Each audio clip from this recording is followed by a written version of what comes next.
Hey guys, it's Will here from Potato Strong.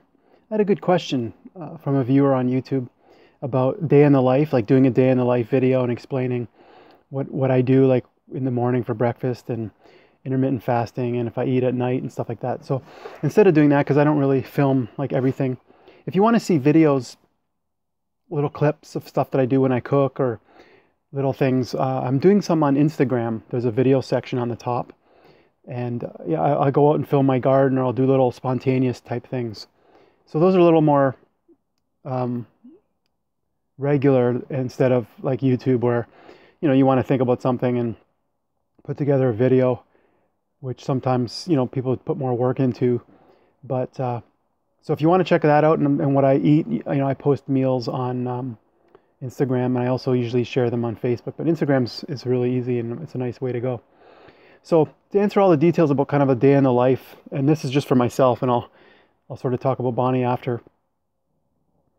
What I've been doing now is delaying breakfast until I get hungry. So that is potentially noon, or it could be even later sometimes. And that's just just until I get hungry. So I kind of talked about this before, but if you delay a little bit, half an hour later, and eventually, it's a lot of it's kind of programmed from repetition and when we kind of expect to eat.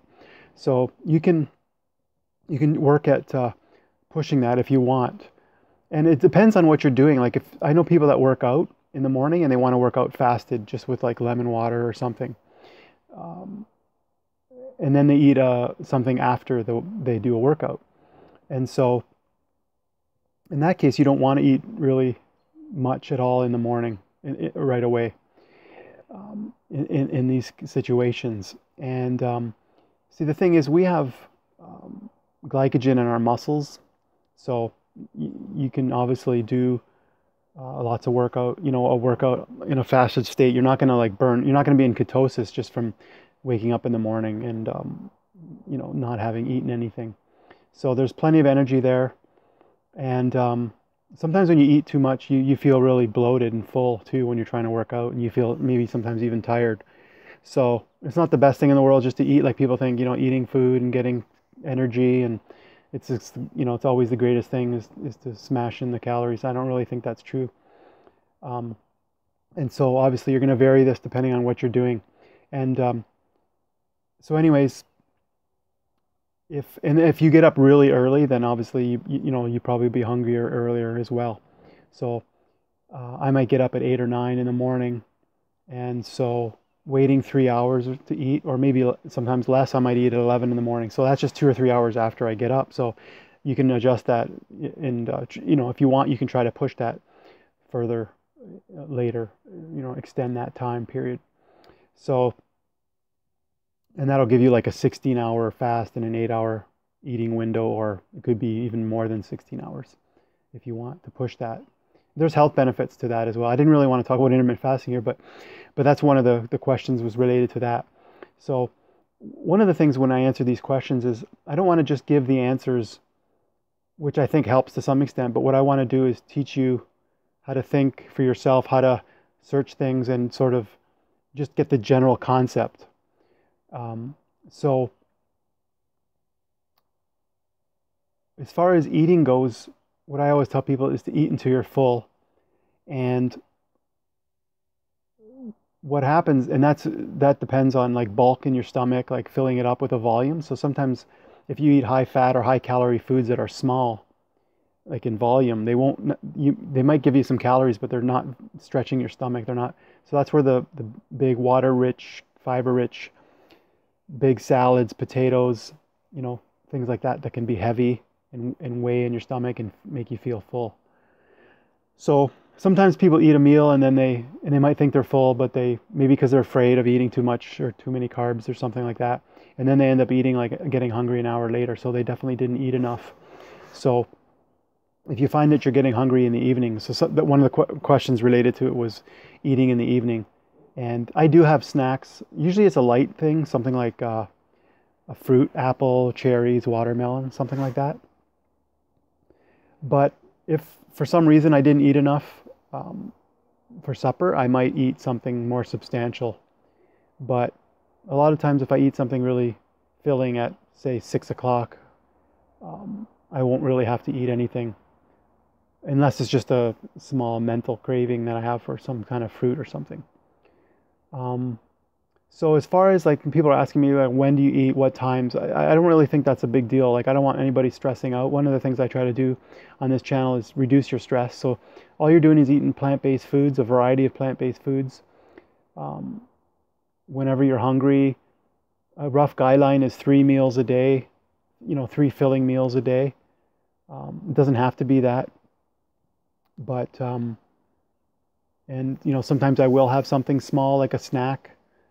Um, like there's all sorts of things, toast, or you could have potato or something. If you just say it's 3 or 3:30 and you're thinking about having supper and you're just not quite ready to wait, stretch it to that point, you can eat something. But and then like Bonnie, she gets up quite a bit later than I do, and she likes to take a walk, and she goes pretty fast, so we don't really walk together anymore because I'm too slow. But she she generally eats a cereal in the morning, and that's like we talked about, shredded wheat with banana, blueberries, strawberries, and unsweetened soy milk. So she'll eat that usually in the morning before she goes for her walk. She has taken walks like in a fasted state, like just waking up and going, but I think most of the time she eats breakfast.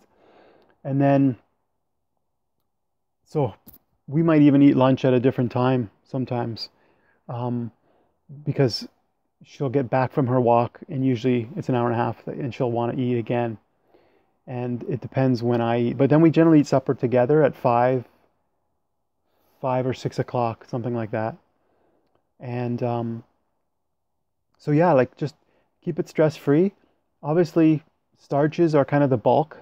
So you don't do too much of the fats, like the nuts and the avocado and all that. You don't go crazy. You can have some of that. It's not a big deal. You don't want to demonize it or be afraid of it, but you just got to be careful with it. Um, but the bulk of the calories come from starch, which is,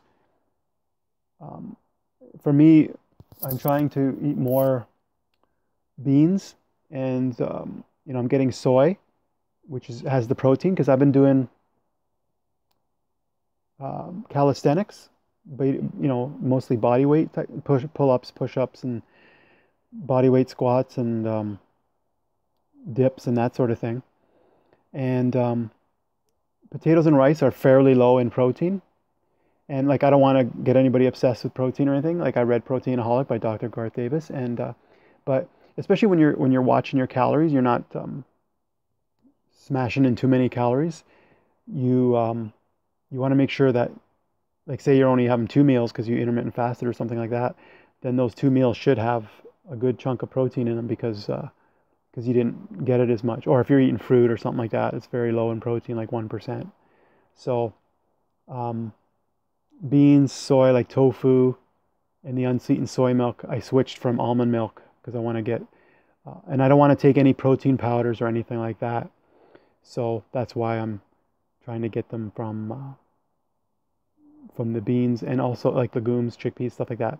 I did an interview with David Goldman, and he talked about the fact that you're kind of mimicking like what people in the paleo world will say, like satiation from protein, and that beans and greens essentially is what he said. So you can do it in a plant-based method by eating beans and various types of legumes. Plus, I love them. I love black beans. I love pinto beans, like refried beans, in burritos, and I love chickpeas for hummus. And so I hope that helps. It's eat the meals whenever it makes sense for you. If you have a job and you have to eat lunch at 12, or you want to eat at your desk and push it a little bit later till you're hungry.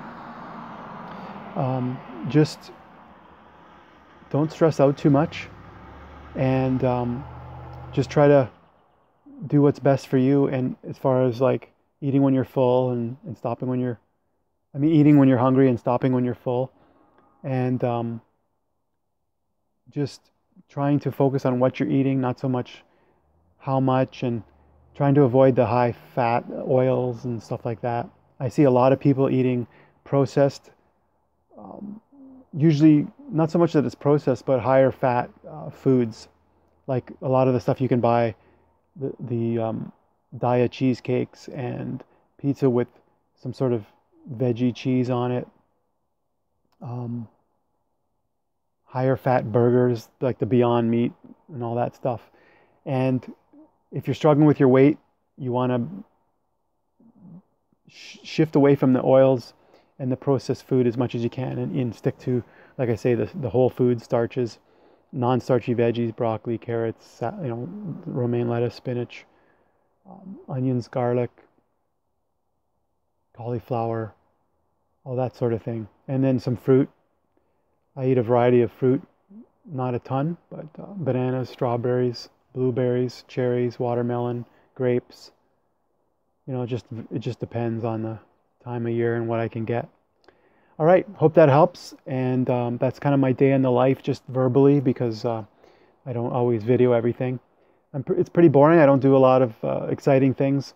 So I live in the country and I just kind of take it easy. So there's not a lot to film that way, reading a lot. So hope that helps you guys. Talk to you later.